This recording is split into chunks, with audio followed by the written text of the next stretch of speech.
mga Bangsamoro Islamic Armed Forces sa MILF, ingon man, political wing niini sa Davao Region nasubo sa pagkamatay silang Vice Chairman Ghazali Jaafar. Ani ang report. Gikasubo sa mga sakop sa Moro Islamic Liberation Front nga nakabase sa Davao Region ang pagkamatay sa usa sa haligi sa MILF nga si Vice Chairman Ghazali Jaafar kagahapon sa edad nga 75. Alang nila, kawalan sa grupo ang pagpanaw niini. Pero sulod siya ang pagpanerbisyo sa diyang buhi pa, dako kuno kinig natampo sa pagsulong sa kalinaw sa Mindanao.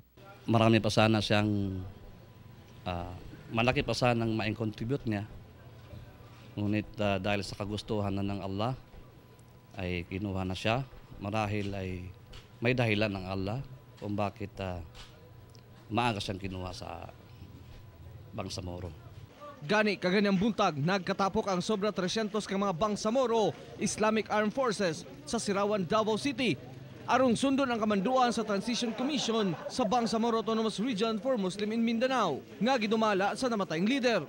Nagakuan mi sa sit-up mi sa military sit-up para ipasa dito sa Central Committee. So decommissioning na? Decommissioning na.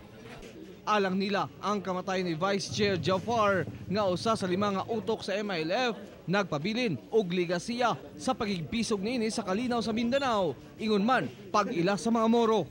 Siya may nagsugod ani hantod sa iyang pagkamatay karon. Dako yun. Political gain. Ibig sabihin, itong nangyayari ngayon is political gain. Bunga ng pagsisikap ng limaong leader na si Sir Ghazali Jaafar. Kauban si Liwar Kahes sa kamera. Ako, si Real Soroche para sa One Mindanao.